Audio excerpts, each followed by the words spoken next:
Hi, good afternoon, everybody. Just to introduce ourselves, and the talk this afternoon is about the clinical practice recommendations for medulloblastoma on behalf of the European Reference Network, and these are the ESCP guidelines. And I'm very privileged to present Inês Alves, who is a pediatric neuro-oncologist from Porto, and Sandra Jacobs, who's a pediatric neuro-oncologist from Leuven in Belgium, who are going to present the guidelines as they are written. And then really we want to encourage people to ask questions afterwards, and that's really the whole purpose of this talk today. Just the other people who were involved, really the main people involved in writing the guidelines were also Maria Corti from Greece, Barry Pizer and Steve Clifford from the UK. So I'm just going to hand over now to Inês, who's going to give the first bit of the presentation. Hello, everyone. Can I get the next slide, please? Thank you. So first of all, I would like to say that we have no conflict of interest to disclose. We organized the presentation in 3 major sections, as you can see here. So the background information, the diagnostic criteria, and lastly, we will get to the treatment details. Can I get the next one? So we know that medulloblastoma is the most common malignant brain tumor in children and young people, accounting for 15 to 20% of all brain tumors in this population. The most important recent advance has been the discovery of molecular disease subgroups within medulloblastoma. Initially, the consensus established 4 principal molecular groups, as we can see here: the Wnt activated, the sonic hedgehog activated, and group 3 and group 4. Sonic hedgehog tumors are further divided on the basis of TP53 status, with the mutant and the wild type tumors having markedly different clinical and pathological characteristics. The non-Wnt and non-SH sonic hedgehog medulloblastomas comprise group 3 and group 4 tumors, and all of these are represented in the latest version of the World Health Organization classification. The histopathological classification listed in the 2016 classification comprise 4 morphological subtypes, which have now been combined into one section that describes them as morphological patterns of an inclusive tumor type that it's called medulloblastoma histologically defined. We know that the defined medulloblastomas demonstrate distinct, that the morphological difference have their own specific clinical association, and molecularly defined medulloblastomas demonstrate distinct associations with the morphological patterns. So importantly, subgrouping and TP53 status are now integral to the 2021 WHO medulloblastoma classification and are considered standard of care. Next slide, please. Like I said before, and as though medulloblastoma is widely recognized as comprising 4 distinct subgroups, molecular heterogeneity exists within these subgroups, and new subgroups have emerged at a more granular level below these 4 principal molecular groups that I mentioned. Additionally, some of these groups are associated with clinical, pathological, and genetic features that may provide clinical utility. However, currently, this isn't used as it doesn't influence patient management because it still requires validation in clinical trials. Next slide. So regarding biological and clinical risk groups, there are some key points for risk stratification of this disease. We know that childhood Wnt patients, and I mean these patients under 16 years old at diagnosis, consistently show a favorable prognosis. Meanwhile, those with sonic hedgehog activated medulloblastoma with TP53 have a poor prognosis. There is currently no consensus on the treatment of sonic hedgehog activated germline TP53 mutated medulloblastoma patients, although those with somatic mutations are treated on high-risk protocols.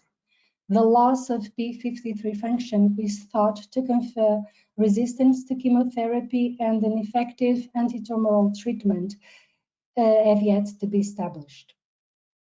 Besides these two genetic characteristics, the presence of MYC or MECAN amplification have been consistently identified as independent prognostic factors in trial-based studies. However, its prognostic significance and histology is likely to be relevant only in the context of molecular subgrouping, and therefore a clear risk groups may become apparent as these associations are validated. Another key aspect is that familial disease and germline mutation comprise a notable proportion in medulloblastoma patients, counting for 5 to 10%. Mostly Gorlin, Turco-Li-Fraumeni syndromes, and also Fanconi anemia, and have been associated with an altered systemic radio and chemosensitivity. Therefore, they must also be considered in therapy selection. As we can see, and as I said before, emerging biological risk factors have clear potential to further understand disease heterogeneity and improve the stratification of risk, especially in high-risk cases, and require urgent evaluation and/or validation in the clinical trial setting. Next slide. Thank you. Residual disease is a major aspect in risk stratification, as we know. The extent of resection is still currently considered of prognostic value in medulloblastoma when overt metastatic disease is excluded by initial staging. But its influence on progression-free survival and overall survival, however, is not clear. Several studies lag demonstrating the statistical difference of event-free survival and overall survival between patients with and without residual disease, when this is the only different variable that we are counting for. Thus, it is recommended that residual tumors where second look surgery is not considered appropriate without other high-risk factors should be treated as standard risk disease. Next slide. So, although we acknowledge that this risk stratification is in constant evolution, these two following slides outline the current thinking. Here we can see the risk group for children aged 3 to 5 years old and over, and on the next one for the infant medulloblastoma. So there's no consensus concerning age. It depends on the experience of the center we are working, since trials haven't been using the same age-related criteria, and that would be something we should discuss about. Next slide, please. So here we have the risk stratification currently used for infant medulloblastoma group. Next slide. Another aspect we would like to mention is the late effects. The multimodal treatment for medulloblastoma leads to long-term survival rates of 60 to 80%, but with a high risk of debilitating long-term toxicity. And these toxicities have to be addressed, and regular follow-up is required. So we have put on the document this table, and in order for us to not forget these effects on the long term, especially because some of them or most of them will be evaluated by other physicians. It is suggested that all patients have an individual end of treatment summary completed, which includes the late effects risk and schedule of suggested follow-up monitoring in order to not forget all these questions. Next slide. And now moving to the diagnostic criteria. So let's start with imaging. The document includes as Appendix 2 the standard clinical practice recommendations from the imaging working group. Here is a table with a summary of those recommendations. We would like to highlight the need of to perform all brain and spine MRI, including the entirety of the dural sac. And this recommendation also includes details regarding MRI diagnosis, including tumor measurement, post-surgery and follow-up with assessment of residuum, the definition of response evaluation and response criteria. And this is important in order for us to speak the same language. Even when we're talking about images, sometimes that's quite difficult. And there is also a section to serve as guidance for the usage of PET in pediatric brain tumors as a complement of MRI. Next slide.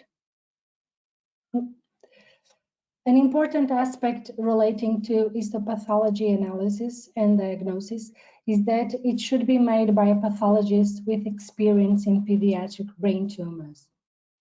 And once the histological diagnosis is confirmed, the next step, which is the molecular analysis, it should be activated. Next slide. So the diagnosis of genetically defined MB entities should be undertaken according to the current WHO classification. Assignment to the molecular genetic subgroups should be based at least on 2 independent validated methods. So in addition to the diagnosis by immunohistochemistry, molecular testing for this assignment should be undertaken on extracted tumor DNA or RNA using a validated molecular method. And this should be based on DNA methylation or transcriptomic profiling and DNA sequencing. Further, sonic hedgehog subtypes and non-winged non-sonic hedgehog subtypes may be optionally assigned, like I said before, using these molecular methods. However, these do not currently influence patient management. Another aspect is that specific genetic defects, such as the assessment of the status of MYC, MYCN, and also the monosomy of chromosome 6, should be assessed by IFISH since it's considered the gold standard. Next slide. With respect to mutation analysis, assessments should be undertaken by direct sequence analysis of DNA extracted from the tumor and also from blood material. Here we can see the genes for analysis that are currently included, or that should be done. Another important aspect, and like I said before, is to evaluate the germline alterations. This is also critical, not only because it may alter or determine the therapy that we should apply to that individual, but also because some of them require an urgent genetic counseling appointment for the families, for the relatives of these children. And a word for the variants that may be found, whether at a nucleotide or amino acid level, or also at allele frequency. They should also be recorded in order to find if they have or don't have a prognostic value. Next slide, please. And lastly, the evaluation of cerebral spinal fluid is crucial for staging and should be done as per SHINE criteria, as you can see on this slide. So now Sandra will present the treatment details. Thank you. So hello everyone. In the next part, we will go over the treatment details, and it all starts with surgery. And maximal safe resection is a mainstay of the initial management of medulloblastoma. And of course, this will give us the tissue diagnosis, but also it relieves intracranial pressure. The need for urgent CSF diversion is dictated by the severity of the hydrocephalus that is seen in some patients on imaging and the clinical condition of the child. And as in up to 70% of children, hydrocephalus resolves after the resection, and therefore the preoperative insertion of a BP shunt is not recommended. On the other hand, children who develop hydrocephalus postoperatively are likely to require a shunt, and for those patients it is important to take early decisions in order to avoid delay in adjuvant treatment. So the aim is to achieve complete resection or near complete resection because of the prognostic implications of significant residual disease. Considerations of second look surgery should then be considered in case of such a significant residual disease, especially if it's safe, of course, to do so, and also for patients with M1 disease. Fossa posterior syndrome occurs in up to 29% of medulloblastoma patients after surgery. And therefore, small residual tumors might be preferable to protect against post-operative neurological damage. Next slide. So chemotherapy has been an essential part of treatment of children with medulloblastoma for many years. And as shown by Inês, have the recent years seen major advances in the knowledge of medulloblastoma biology with the identification of the 4 major subgroups. As a result, treatment protocols for medulloblastoma have become increasingly complex, and treatment decisions require careful considerations as they can influence both outcome but also the quality of outcome. And there are a number of chemotherapeutic regimens which are generally recommended on the basis of age and or clinical or biological risk factors. And we will go now through all the different treatment arms that are described in the ESCP guidelines for medulloblastoma. And we will start with the young children. Children aged less than 3 to 5 years are generally managed with chemotherapy-only approaches, since young children are at high risk for neurological impairment from radiotherapy. Next slide. So patients under the age of 3 to 5 years with wild-type TP53 sonic hedgehog medulloblastoma with MYC and non-amplified tumors with desmoplastic or MBAN histology will be treated with the HIT 2000 strategy, regardless of residual tumor or metastatic disease. Systemic therapy in those patients should start within 28 days of surgery. And patients with low-risk infant medulloblastoma will receive then 5 cycles of systemic chemotherapy according to the HIT 2000 strategy. And the first 3 cycles consists of 4 blocks of systemic chemotherapy, A, B, B, and C, which contain systemic and also intraventricular methotrexate. The final 2 cycles of modified HIT-SKK chemotherapy consists of 2 blocks of chemotherapy, block A and block C, and during this phase, no systemic or intraventricular methotrexate is given.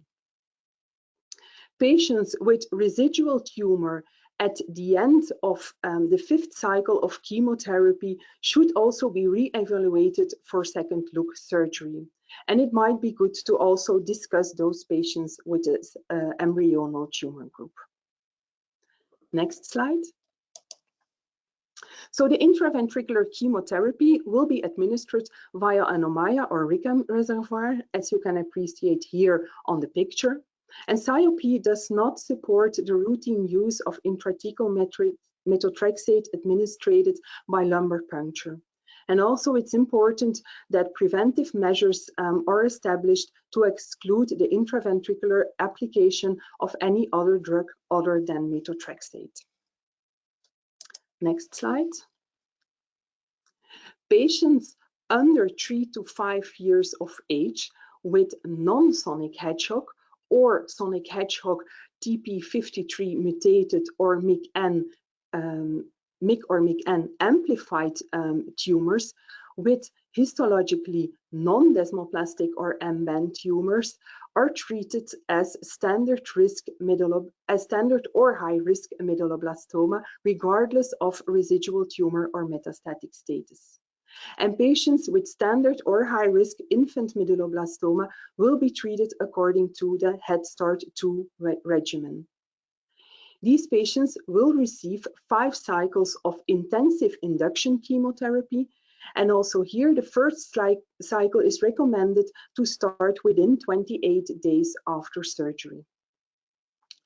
The first 3 induction cycles consist of vincristine, cisplatin, cyclophosphamide, etoposide, and methotrexate. And during these induction cycles, it's required to collect autologous stem cells. The final 2 induction cycles consist of cisplatin, cyclophosphamide, etoposide, systemic methotrexate without the administration of vincristine. After the 5th induction cycle, patients who have not progressed during the induction phase, they will continue the consolidation phase with high-dose chemotherapy, which consists of carboplatin, tiotepa, etoposides, with afterwards autologous stem cell rescue. For patients who are not in complete remission after those 5 induction cycles, it is recommended to also, in case of residual tumor, consider second look surgery. For some patients, might it be important to also consider radiotherapy after the high-dose chemotherapy, for example, for patients with large cell anaplastic pathology, group 3 medulloblastoma, or metastatic patients. It should be advised that those patients are also discussed with the embryonal tumor group.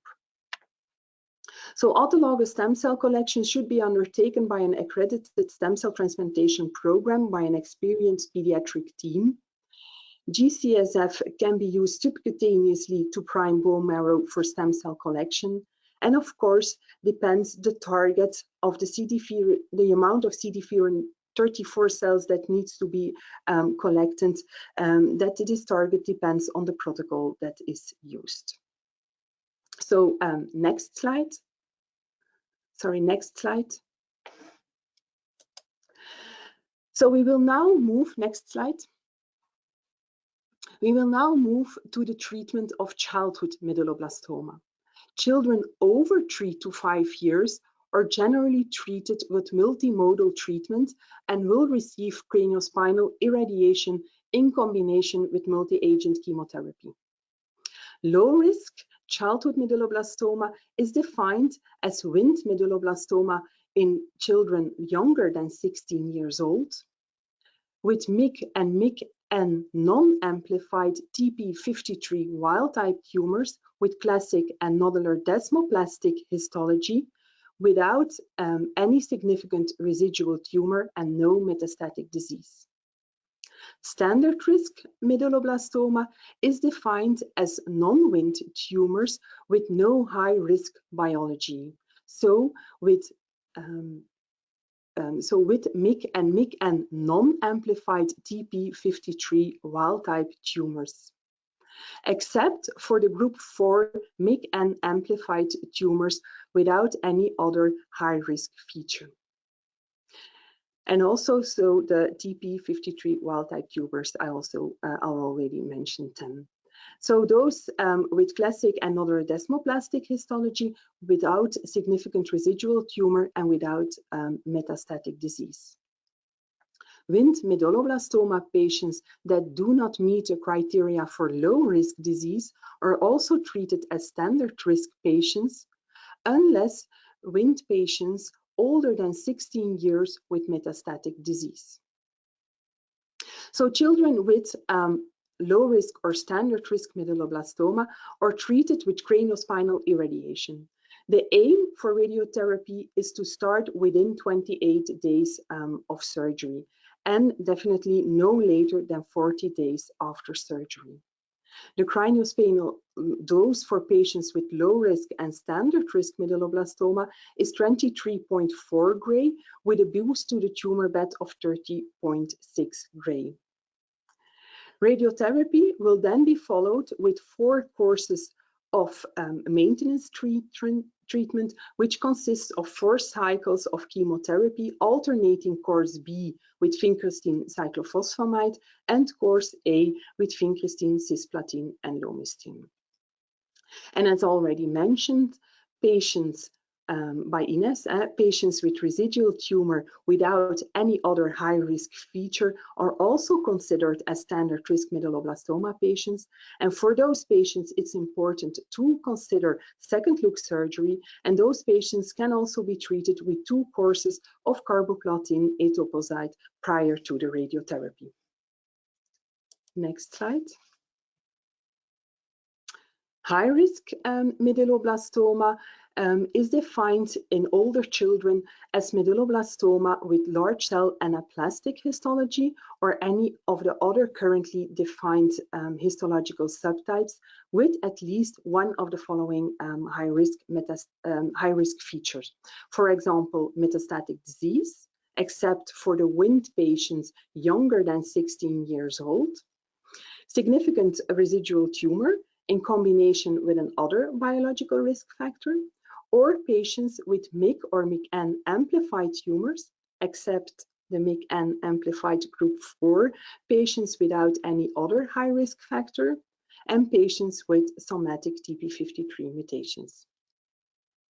The optimal treatment for high-risk childhood medulloblastoma is currently still unknown, and there is still an increased risk for recurrence and death for those patients, even with multimodal treatment that includes radiotherapy and chemotherapy. In the ESCP guidelines, 3 different treatment protocols are addressed to treat childhood high-risk medulloblastoma. The doses of radiotherapy used for high-risk disease are higher compared to the dose in standard risk patients. And high-risk medulloblastoma patients are treated with 36 Gray craniospinal dose with a tumor boost of 18 Grays on the tumor beds, and with a boost up to 40.4 Gray to macroscopic metastatic disease. The St. Jude Medulloblastoma 03 protocol combines surgery, radiotherapy, and high-dose chemotherapy. Stem cell collection is here performed post-surgery and before the start of radiotherapy. After 6 weeks of rest after radiotherapy, 4 cycles of high-dose chemotherapy are given with vincristine, cisplatin, and cyclophosphamide. Each cycle is then followed with stem cell rescue. Next slide. In the pediatric oncology group 9031 regimen, a sandwich strategy is used with chemotherapy given in 2 phases. The first phase consists of induction chemotherapy with 3 cycles of cisplatin and etoposide. Then this is followed with craniospinal irradiation. And after irradiation, patients continue with a consolidation therapy that includes 7 cycles of chemotherapy with vincristine and cyclophosphamide. Next slide. The third possible treatment regimen for high-risk medulloblastoma consists of surgery and radiotherapy, followed with 4 courses of maintenance chemotherapy, alternating course B and with vincristine and cyclophosphamide, and course A with vincristine, cisplatin, and lomustine. Currently, this regimen is used as the standard arm in the new SIOP high-risk medulloblastoma trial. So next slide. So to wrap up regarding radiotherapy, children aged less than 3 years are generally managed with a chemotherapy-only approach because of the detrimental side effects of radiotherapy in these young children. Despite advances in systemic therapy and neurosurgical techniques, craniospinal irradiation remains the standard radiotherapy technique for medulloblastoma. And so high-risk medulloblastomas are treated with a higher dose of radiotherapy, and in those patients, craniospinal irradiation dose is 36 grays, which is given in 20 fractions, with a tumor bed boost of 18 grays, which is given in 10 fractions. Sites of brain and spinal metastasis are then further boosted up to 50.4 grays. Patients with standard risk medulloblastoma, they receive a lower dose of radiotherapy. They will receive a craniospinal dose of 23.4 gray with a boost up to 30.6 gray on the tumor bed.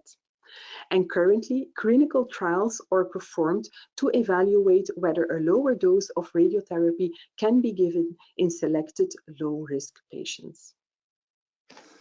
So next slide. With this, we hope that we were able to guide you through the ESCP guidelines for medulloblastoma, and we would like to thank you for your attention, and we are happy to take any questions. Right, thank you very much, Inês and Sandra. I can't see any questions in the chat. So what we've done is we've got a few little pre-prepared questions where you can answer. So Martin, could you just put up the first one and we'll take it from there.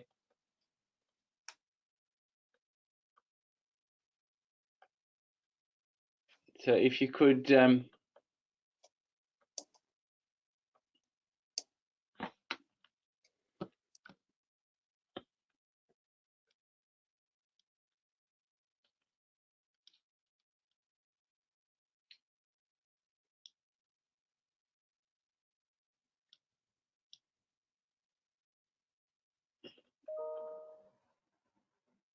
Martin, I guess so. Will you tell us when everybody's completed it?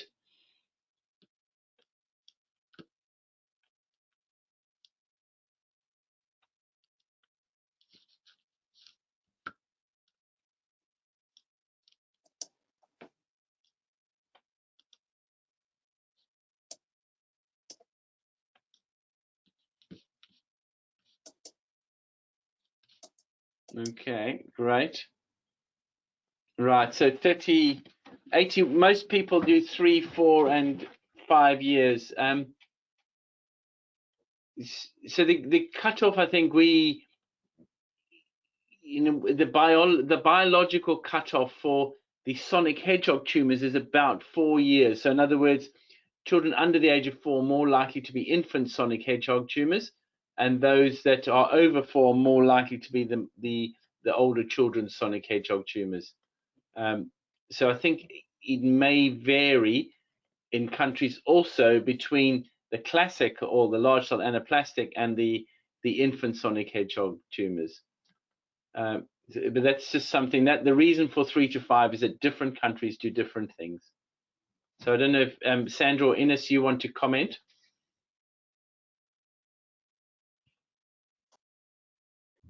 Yeah, Inês.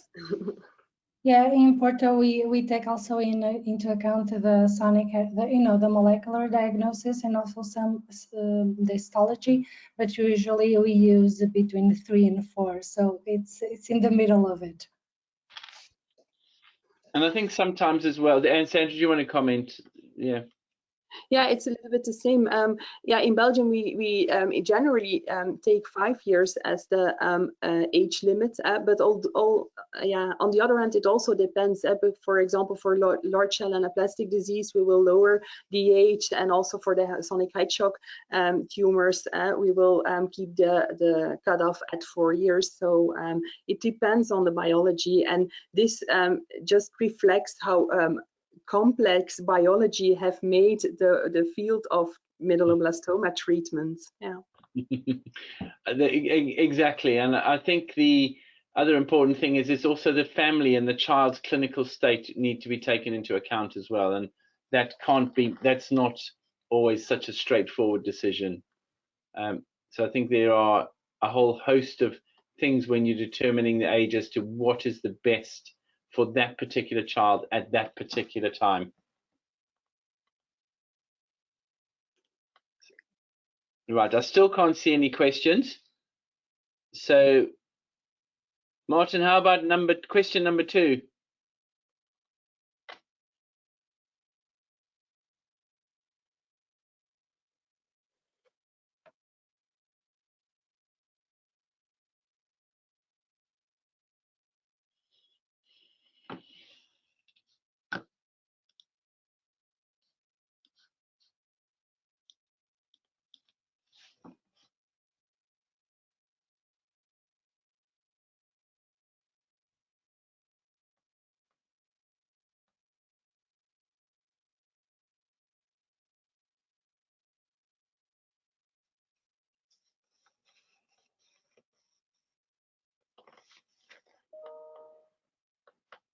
Okay.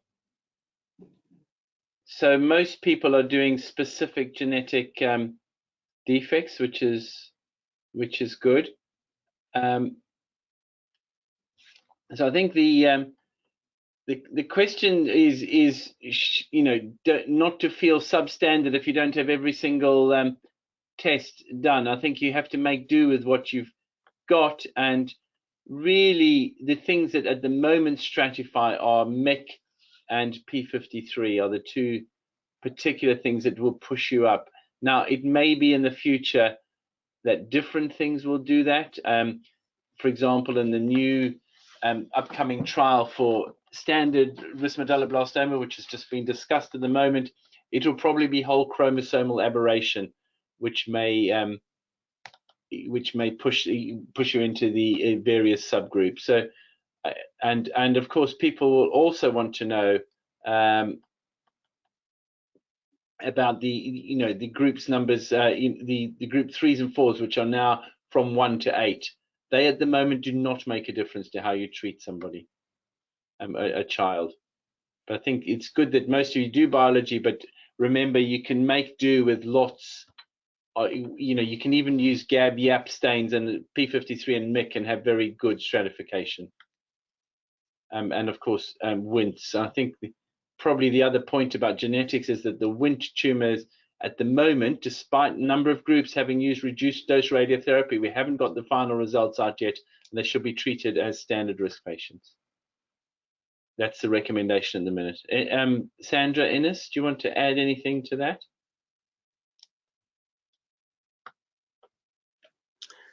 Yeah, I think that that is also more and more important. Inês also touched on it, to consider predisposition in medulloblastoma patients, and that it's also important to look clinically, of course, to families or children with a predisposition, but also we more and more test those children and perform germline analysis in medulloblastoma patients to really actively look for predisposition syndromes in those patients. Yeah.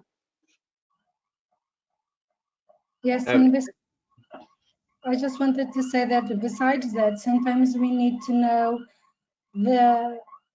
what is the real meaning of all these findings. So with the more testings, the more results and more variants we will find. I'm sorry, something happened on the street, so a siren is shouting here. I don't know if you can hear that, but I was saying that we need also to study the values of these findings and try to make them more simple, not more complicated for us. Yeah, no, thank you. So I see Enrico, you've got a question, which is a very good question, of course. Any recommendations for strategies at relapse after CSI? What and when should the sonic hedgehog inhibitors could be used in sonic hedgehog altered medulloblastoma? And that's a good question, because I think from my point of view, and see what the others think, and of course anybody else in the audience, please say what you think too, is that the main reason that they're not used up front is, of course, is for growth plate inhibition and the subsequent effects on growth. And we know also that you can get control with sonic hedgehog inhibitors, but it doesn't cure anybody. But it can push things out a bit. So it's dependent, one, on whether you can get hold of it, and two, to be realistic about its use for me. So I've found the ones that I've had the most success in using is with more adult patients. So our adult colleagues, which and usually medulloblastoma is sonic hedgehog subgroup in adulthood. They certainly have they seem to get a reasonable response. I think the children may get a reasonable response as well, but it's it is a holding procedure. There are going to be guidelines actually on relapse when the whole of the brain tumors for all the other standard brain tumors have been done. The medulloblastoma relapse group, as part of COP-E, will produce guidelines. But Innocent Sandra, do you want to ask? And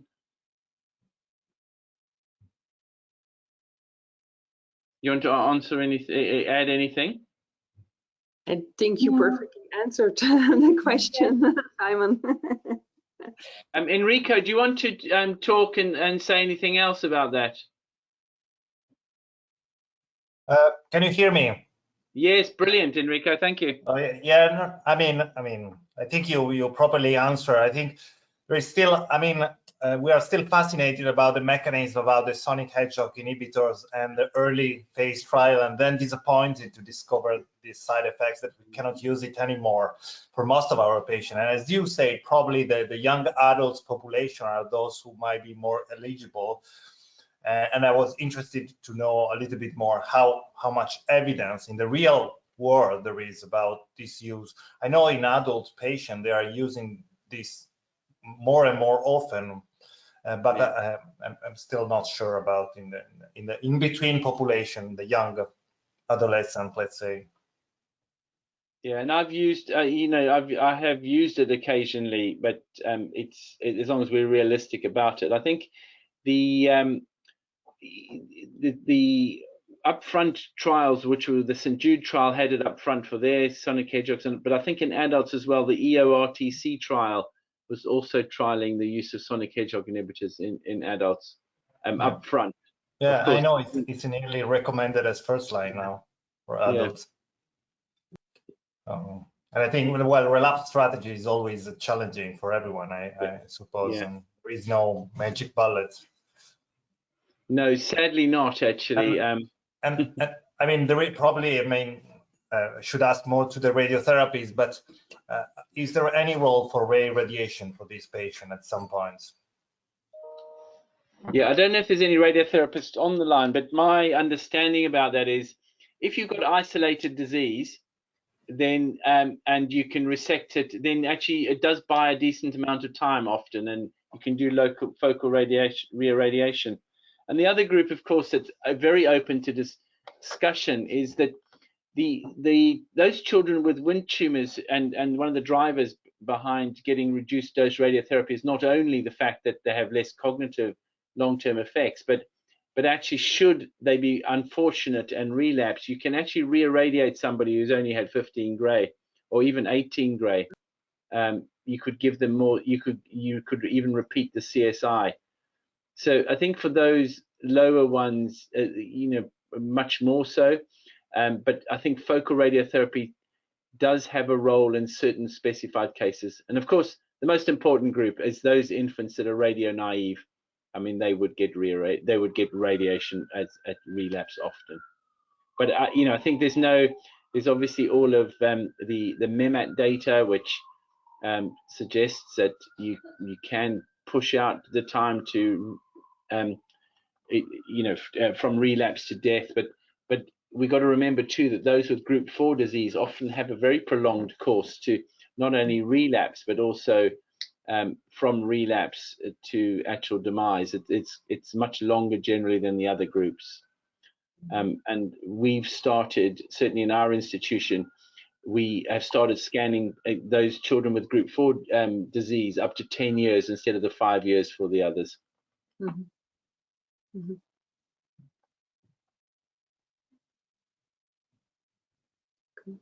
You guys want to add to that, Sandra, Inês, or Enrico? Do you want to add to that as well? You can, or anybody else on the call. No, thanks. No further comments. You did brilliant again, Simon. Okay. Any other questions? Enrico, thank you for your question. That's great. A brilliant question and on all of our minds. More than welcome. Could we have the third and last kind of poll question then?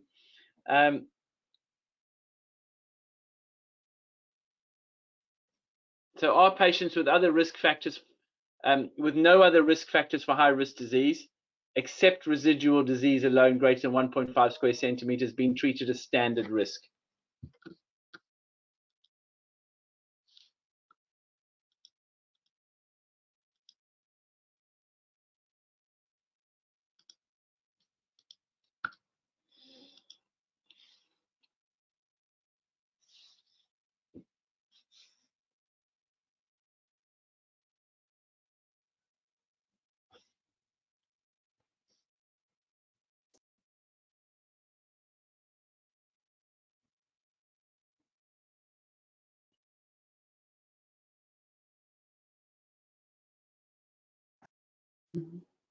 Okay, great. So it's slightly closer, and this is probably because it's quite it is a debatable point in some way. I think the COP-E, we've taken the line that there's no evidence that residual disease alone. I mean, you know, especially I guess the Wnt tumors, but in particular, but there's no specific or the data that we have does not suggest that they do any worse if they have residual disease. Now, what I don't know is the degree over 1.5. As everybody knows, 1.5 is a square centimeters, is from the days of CT scans, and it's on one of the very early American studies. So it's less easy to pick apart all the data at the moment because there's not only biology involved, but does 2 centimeters cubed make any, that sort of thing doesn't make any difference, and is the degree related to it? Now, the only group that appears that residual disease alone might have a role is the sonic hedgehog tumors in infants. Is the only one that seems to win in our meta-analysis that came out suggesting that, but the others didn't. So I think there is some debate, and that's reflected in the poll.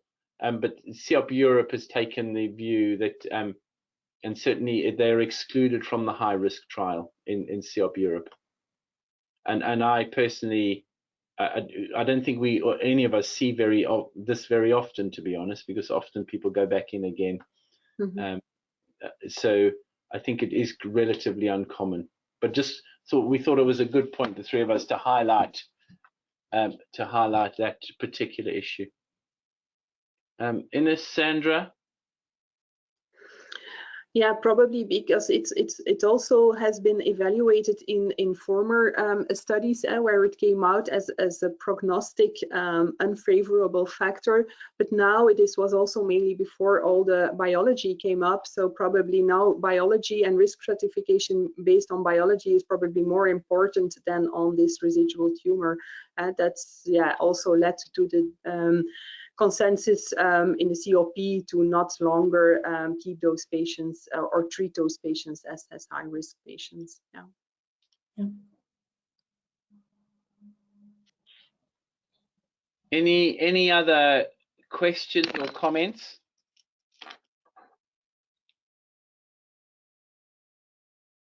Not really. I think if people do have questions or comments, please feel free to email one of the three of us or Maria, because I think that we're very happy to answer questions, discuss anything that's unclear in the guidelines, and just to say, I think we'll probably try and stop there and say a big thank you to well, firstly, all of you for listening, because that's the most important bit. But thank you very much to Inês and Sandra for presenting it, and Martin for doing all the techno wizardry behind the scenes, without whom we would have been completely lost and probably talking to the wall. So, so thank you to everybody, and yeah, and if I don't see, I have a happy Christmas to all of you as well. Okay. Thank you all. Bye. Bye. Thank you.